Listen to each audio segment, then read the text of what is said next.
Hello students, good afternoon.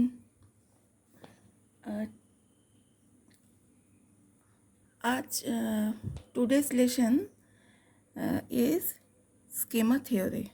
Okay, today's theory is about schema theory, which is a very important theory in term of education psychology. Okay, आज हम discuss करने वाले हैं schema theory. First of all, the first question may be coming in your mind, what is schema? Schema क्या है? सबसे पहले बात करते हैं कि स्कीमा का वर्ड आया कहाँ से. Okay, schema, the word schema is derived from Greek word schema, which means shape or plan.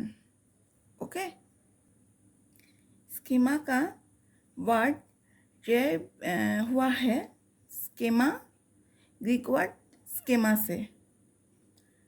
Okay, which means shape or plan. The plural of schema is schemata. Okay, अब बात करते हैं definition of schema. Schema क्या है? ये हमारे साथ information और नॉलेज होती है जो हमारे मन में स्टोर होती है, उसको हम क्या कहते हैं? Okay, definition of schema. A schema is a cluster of related pieces of information, knowledge or memory that are stored in the mind in known as schema. It is also called cognitive framework, as they are a system for categorizing and organizing information and memory. Okay? Example, in computer, the CPU is our mind where all information are present, while the folder in computer are schema. जो computer होता है उसमें जो CPU है वो क्या है? वो हमारा माइंड है. उसमें इंफॉर्मेशन स्टोर होते हैं. उसमें एक फोल्डर होता है, एक इंफॉर्मेशन के लिए और दूसरे इंफॉर्मेशन के लिए हम अलग फोल्डर बनाते हैं. इस तरह डिफरेंट इंफॉर्मेशन के लिए हम क्या करते हैं? डिफरेंट फोल्डर बनाते हैं. सीपीयू जो है उसने सारा इंफॉर्मेशन स्टोर होते हैं, तो वो क्या है? हमारा माइंड है. अब जो फोल्डर होते हैं जो हमने स्टोर किया है वो क्या है? वो स्कीमा है. ओके, अब हम डिस्कस करने वाले हैं schema theory. Schema theory which is a very important theory in term of education psychology. बोलो या फिर हम साइकोलॉजी में या फिर कॉग्निटिव डिपार्टमेंट डेवलपमेंट में लर्निंग सेक्टर में we have to know about schema theory.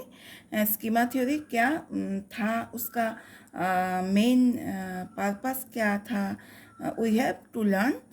So let us move forward schema theory. Okay, schema theory को हम किस तरह डिफाइन करेंगे? A theory attempting to explain how our mind organize information, knowledge and memories. अब schema theory क्या कहते हैं? हमारे माइंड जो है वो किस तरह है, हमारे माइंड किस तरह इंफॉर्मेशन को ऑर्गेनाइज्ड करती है, स्टोर करती है हमारे माइंड में, मतलब जिसने इंफॉर्मेशन हम गेन करते हैं वो किस तरह हमारे माइंड जो है ना ऑर्गेनाइज्ड करते हैं, वो उसको स्कीमा थ्योरी बोलते हैं. Okay. A schema is termed as a mental structure derived from all the particular experience we have had. Okay. Schema को क्या बोलते हैं? स्कीमा मीन्स ये फिर स्कीमाटा को या फिर स्कीमाटा हमने पहले बोला था the plural of schemata is schema is schemata. Okay. तो स्कीमा मीन्स या फिर स्कीमाटा को हम एक मेंटल स्ट्रक्चर बोल सकते हैं जो हमारे सोचने का तरीका होता है. That can be regarded as a schema which derives from all the particular experiences we have had.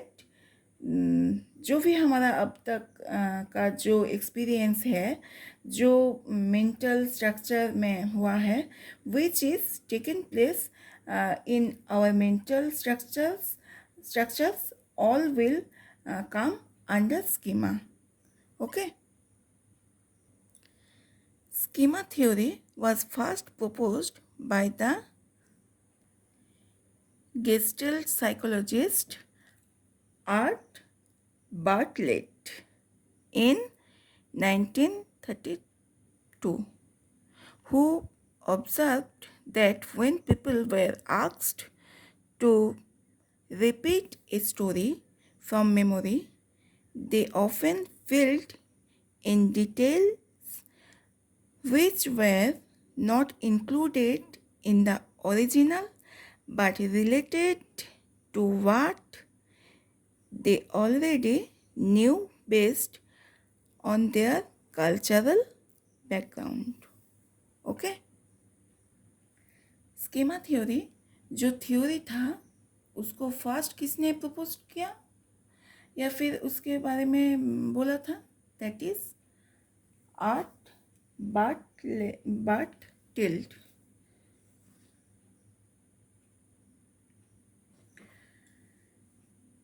जिसने ऑब्जर्व किया था, who observed that when people were asked to repeat a story from memory, they often filled in details which were not included in the original but related to what they already knew based on their cultural background. Okay. जैसे कि उन्होंने कब ये चीज़ notice किया schema के बारे में, जब हम लोग ये फिर या फिर किसी को हमें स्टोरी लिखने को देते हैं तो वो क्या करता है? he write the story on the basis of his past experience. जो भी उसके साथ पास्ट में हुआ था या फिर जो भी उसने एक्सपीरियंस किया था, on the basis of the experience that cultural background, जो भी कल्चरल बैकग्राउंड से वो बिलोंग करते हैं, ऑल ऑफ दैट एक्सपीरियंस ही यूज्ड टू राइट. ओके. तो ये क्या दिखाता है? स्कीमा मतलब जो मेंटल स्ट्रक्चर है जो हम एक पर्सन से एक पर्सन का पास्ट एक्सपीरियंस, जो भी उसने एक्सपीरियंस किया है या फिर उसका ओरिजिन या फिर कल्चरल बैकग्राउंड में उसने जिस तरह से उस चीज़ को देखा है, he will describe in detail. Okay. তাহলে কি স্কিমা তত্ত্ব, স্কিমা থিওরি. স্কিমার বোধমূলক ধারণা এসেছে মূলত বিশিষ্ট মনোবিজ্ঞানী আমরা আলোচনা করলাম কি আর্ট বার্টেল্ট 1932 সালে remembering a study in experimental and social psychology এই গ্রন্থ থেকে।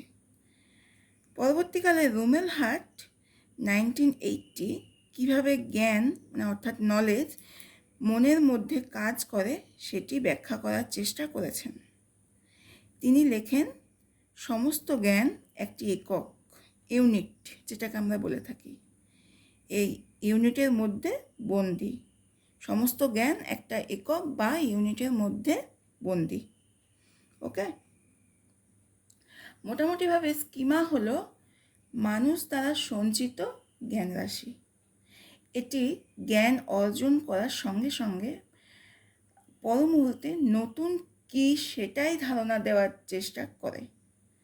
কোনো বিষয়বস্তুর অন্তর্নিহিত ধারণাটি কি সেটি পাঠককে জানাবার চেষ্টা করে।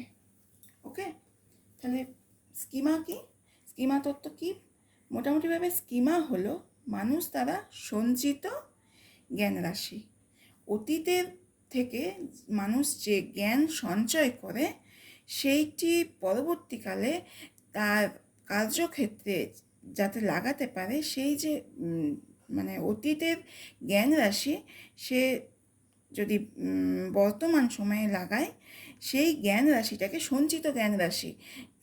যে জ্ঞান, অতীতের জ্ঞান যদি বর্তমানে কাজে না লাগাতে পারে, তাহলে তো সেই জ্ঞানের কোনো দরকারই নেই, সেই কোনো মূল্যই নেই সেই জ্ঞানের। ঠিক আছে, তো সেইটাকে তো ভবিষ্যতে আমাকে কাজে লাগাতে হবে। অতীত থেকে আমি শিক্ষা নিয়ে ভবিষ্যতে সেটা আমি কাজে লাগাবো। ঠিক আছে, তো সেটাই মোটামুটিভাবে স্কিমা হলো মানুষ দ্বারা সঞ্চিত জ্ঞান রাশি। এটি জ্ঞান অর্জন করার সঙ্গে সঙ্গে পর মুহূর্তে নতুন কি সেটাই ধারণা দেওয়ার চেষ্টা করে। কোনো বিষয়বস্তুর অন্তর্নিহিত ধারণাটি কি সেটি পাঠককে জানাবার চেষ্টা করে। পাঠক যতই এর সম্পর্কে জানবে ততই সহজে ও তাড়াতাড়ি বিষয়টির ভাব বুঝতে সক্ষম হবে। যদি কেউ ভালো পাঠক হতে চায় তবে তাকে বিভিন্ন বিষয়ের উপর ধারণা অর্জন করতে হবে। এজন্য বোদ্ধা পাঠক অনেক বিষয়কে অতি সহজে আত্মস্থ করতে পারে। এই সংজ্ঞা থেকে বোঝা যায় স্কিমা হলো কোনো মানুষের মনে অভিজ্ঞতালব্ধ পূর্বার্জিত জ্ঞানের সঞ্চিত রূপ। ঠিক আছে, কি হলো স্কিমা? স্কিমা হলো কোনো মানুষের মনে অভিজ্ঞতালব্ধ পূর্বার্জিত জ্ঞানের সঞ্চিত রূপ। তার যে অতীতের ঘটনা থেকে যে অভিজ্ঞতা সঞ্চয় করে সেই জ্ঞানের, সেখান থেকে জ্ঞান যে সঞ্চিত করে রাখা, সেই সঞ্চিত রূপটিকে এখানে স্কিমা বলছে। ঠিক আছে, उसके अलावा कुछ डेफिनेशन हम देख लेते हैं। कांट ने क्या बोला था? Can't 1781 claimed that new information, concepts and ideas can only have meaning when they can be related to something already known by the individual. Kant के हिसाब से क्या है schema? Is a new information. Schema का मतलब है new information gain करना, concept and ideas which can have meaning, जिसका मीनिंग है, and which can relate to something already known by the individual. जो भी हमारा पास्ट एक्सपीरियंस है वो जो हमको ऑलरेडी पता है, उसमें ही जो हम लोग न्यू इन्फॉर्मेशन ऐड करते हैं, कॉन्सेप्ट ऐड करते हैं, आइडिया ऐड करते हैं, that can be called as a schema according to Kant, 1781. Okay. Then Cook 1989 में उन्होंने क्या बोला था? Cook 1989 states that the mind, when stimulated by key words or phrases in the text or by the context, activates a knowledge schema. The emphasis here is on the cognitive characteristics of schema, which allow us to relate incoming information to existing information. Okay. Then Cook 1989 में उन्होंने क्या बोला था? The mind, when stimulated by keywords or phrases in the text or by the content, content activates a knowledge schema. Okay. या फिर कुछ भी text में किसी एक पर्टिकुलर चीज़ के बारे में on the basis of that context या फिर की वर्ड्स और फ्रेजेस जो रहते हैं that activates in knowledge of schema, वो चीज़ हमारा हेल्प करता है to develop a schema. Okay. Develop मतलब जो भी मेंटल स्ट्रक्चर, जो मेंटल मैप है वो डेवलप करता है. And the emphasis here is on the cognitive characteristics of schema, which allow us to relate incoming information to existing information. जो भी ऑलरेडी नोन है उस वो चीज़ क्या करता है? Develop our existing information. हर एक चीज़ जो भी आप लोग अभी लर्न कर रहा है उसके साथ पास्ट एक्सपीरियंस का जो भी आप लोग जानते हैं उसको एक रिलेशनशिप रहता है.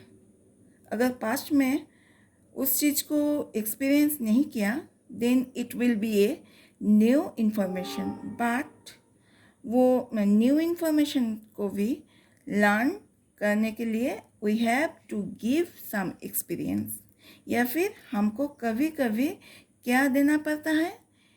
एग्जाम्पल देना पड़ता है कि ऐसे है तो उसके साथ हम लोगों तभी न्यू नॉलेज को सीख पाएंगे. वो कि एकदम नया चीज़ है, उसके साथ हम लोगों को कुछ पास्ट का नॉलेज हो, या फिर किसी चीज़ के बारे में बोलना है, कुछ सीखना है तो किसी चीज़ का कॉन्टेक्स्ट लेके हम लोग उसके सिखाता है. ओके. अब बात करते हैं टाइप्स ऑफ स्कीमा. स्कीमा की 3 टाइप्स हैं. Okay. Linguistic schema, content schema and formal schema. Okay. अब बात करते हैं क्या लिंग्विस्टिक स्कीमा क्या है. Okay. Linguistic schema. Linguistic schema refers to linguistic knowledge which include the knowledge about phonetics, grammar and vocabulary is known as linguistic schema. Okay, for example, usually for Chinese students, the first problem is their limited vocabulary and syntactic knowledge.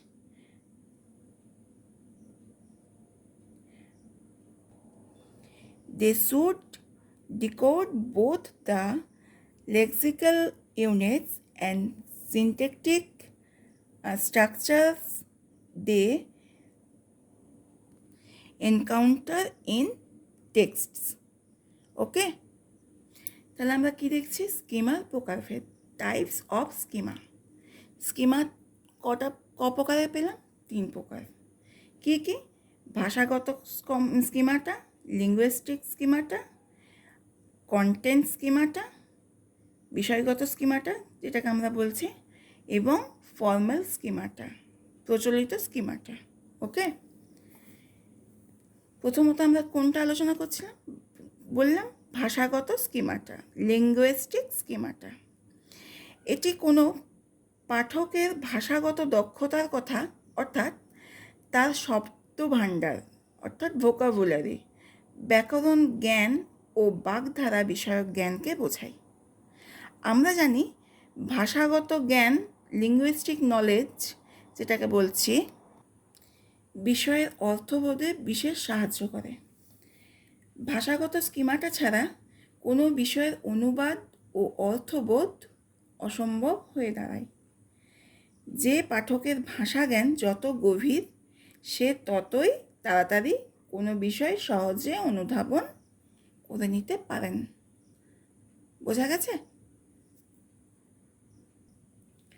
अब आते हैं content schemata के तरफ। Okay, content schemata is the background knowledge and essay or the topic it relates to. It involves things such as topic, familiarity, cultural knowledge, conventions and previous experience of the domain. This type is the one on the basis of which readers decides understanding of a passage. Okay? বিষয়গত schemata, content schemata. Content schemata কি? যখন কোনো বিষয়ের অন্তর্বর্তী ধারণা বা বিষয়টির অন্তর্গত বিষয়বস্তু নতুন তথ্য আয়ত্ত করে তখন তার স্কিমা প্রসারিত হয়। ঠিক আছে, বলা যায় সমগ্র জীবনব্যাপী ব্যক্তির স্কিমা প্রসারিত হতে পারে। মানুষ সারা জীবন কত নিত্য নতুন ঘটনার সম্মুখীন হয়, সারা জীবন ধরে। কোনো ঘটনা সারা জীবনব্যাপী প্রভাব বিস্তার করে, আবার কোনো ঘটনা জীবনে কিছুই রেখাপাত করে না। জীবৎকালে সচেতন মানুষের অভিজ্ঞতা দ্বারা অর্জিত জ্ঞানপুঞ্জ হল স্কিমা বা জ্ঞানকোষ। একটি বিশেষ জটিল প্রক্রিয়া দ্বারা কোনো ব্যক্তি নিজ অর্জিত জ্ঞান দ্বারা অন্য কোনো অর্জিত জ্ঞানের সঙ্গে সংযোগ রক্ষা করে। এই স্কিমা সম্প্রসারণে দুটি প্রক্রিয়া সক্রিয় হয়। একটা কি? একটা অভিযোজন এবং সাংগঠনিকীকরণ। ওকে, এখানে ছোট্ট করে বলে দিই, অভিযোজন অ্যাডাপ্টেশন। ঠিক আছে, এখানে সুইস চিন্তাবিদ যা পিয়াজের মতে অভিযোজন দুটি প্রক্রিয়ার সমন্বয়। ওকে, এই দুটি প্রক্রিয়া হলো আত্মীকরণ এবং সংযোজন। আত্মীকরণ বলতে আমরা কি বুঝি? যে প্রক্রিয়ার দ্বারা প্রাণী তার পরিবেশকে বিশ্লেষণ করে তার বিশেষ অংশকে প্রয়োজন অনুযায়ী বেছে নিয়ে তার প্রতি প্রতিক্রিয়া করে আয়ত্তে আনে, তাকে বলা হয় আত্মীকরণ। মানে পরিবেশের যে প্রক্রিয়ার দ্বারা কোনো প্রাণী তার পরিবেশকে, এখানে সাধারণত মানুষের কথাই বলা হচ্ছে, যে প্রক্রিয়ার দ্বারা প্রাণী তার পরিবেশকে বিশ্লেষণ করে তার বিশেষ অংশকে প্রয়োজন অনুযায়ী বেছে নিয়ে, ঠিক আছে, একটা পরিবেশকে বিশ্লেষণ করে যেটুকু প্রয়োজন বিশেষ অংশটুকু পরিবেশ থেকে বেছে নিয়ে তার প্রতি যে একটা প্রতিক্রিয়া করে তাকে আয়ত্তে আনা, ঠিক আছে, তাকে বলা হয় আত্মীকরণ। আর সংযোজন কাকে বলছে? পরিবেশের প্রভাবে প্রাণী যে প্রক্রিয়ায় নতুন অভিজ্ঞতাগুলি গ্রহণ করে থাকে তাকে বলা হয় সংযোজন। পরিবেশের দ্বারা প্রভাবিত হয়ে প্রাণী যে প্রক্রিয়ায় নতুন অভিজ্ঞতাগুলিকে, ঠিক আছে, যে প্রক্রিয়ার মাধ্যমে যে অভিজ্ঞতাগুলি সঞ্চয় করছে সেগুলিকে গ্রহণ করছে, ঠিক আছে, যে অভিজ্ঞতাগুলি হচ্ছে তার সেগুলি গ্রহণ করতে থাকে তাকে বলা হয় সংযোজন। ওকে, তাহলে কি আমরা পেলাম? অভিযোজন মানে অ্যাডাপ্টেশন এবং সংগঠনিকীকরণ অর্গানাইজেশন, ঠিক আছে। অর্গানাইজেশনটা কি? স্কিমা বা প্রজ্ঞামূলক সংগঠনমূলক একত্র হয়ে আরও জটিল চিন্তামূলক কাজ করতে সক্ষম হয়, একেই সংগঠনিকীকরণ বলা হয়। তার মানে কি? স্কিমা বা প্রজ্ঞামূলক সংগঠনগুলি একত্র হয়ে যখন একত্রিত হয় তখন আরও জটিল চিন্তা ভাবনামূলক কাজ করতে তারা সক্ষম হয়। এই যে তারা একত্রিত হয়ে সক্ষম হচ্ছে একটা জটিল চিন্তামূলক কাজ করতে, একেই সংগঠনিকীকরণ বলা হয়। যেমন বই পড়তে হলে ঠিকমতো বই ধরতে হবে, পাতা উল্টাতে হবে এবং চোখ সঞ্চালন করতে হবে। এই তিনটি কাজের একত্র অবস্থায় হলো সংগঠনিকীকরণ, ঠিক আছে। नंबर 3 जो टाइप है formal schema. Okay, formal schema, it refers to readers knowledge towards the language, conventions and rhetorical structures of different types of text. It is the knowledge of different text genres and their respective structural organization, language structures, vocabulary etc. Okay, formal স্কিমাটা অর্থাৎ প্রচলিত স্কিমাটা, এটি কোনো লিখিত বিষয়ের সাংগঠনিক রূপ ও আলংকারিক রূপ। লিখিত বিষয় অবশ্য নানা আঙ্গিকের হতে পারে, যেমন উপন্যাস, গল্প, কবিতা, সংবাদপত্রের রচনা এবং প্রাতিষ্ঠানিক লেখাও হতে পারে। এই স্কিমাটা বিভিন্ন বিষয়ের অর্থবোধে সাহায্য করে। অনেকে আবার এটিকে ভাষাগত স্কিমাটার অন্তর্ভুক্ত করতে চান, ঠিক আছে। তাহলে কি বলছে? বিভিন্ন, যেমন উপন্যাস, গল্প, কবিতা, এই বিষয়, এই যে সংবাদপত্র রচনা এবং প্রাতিষ্ঠানিক লেখা, এইসব এই লিখিত বিষয়ের সাংগঠনিক রূপ ও আলংকারিক রূপ। ওকে, থ্যাংক ইউ।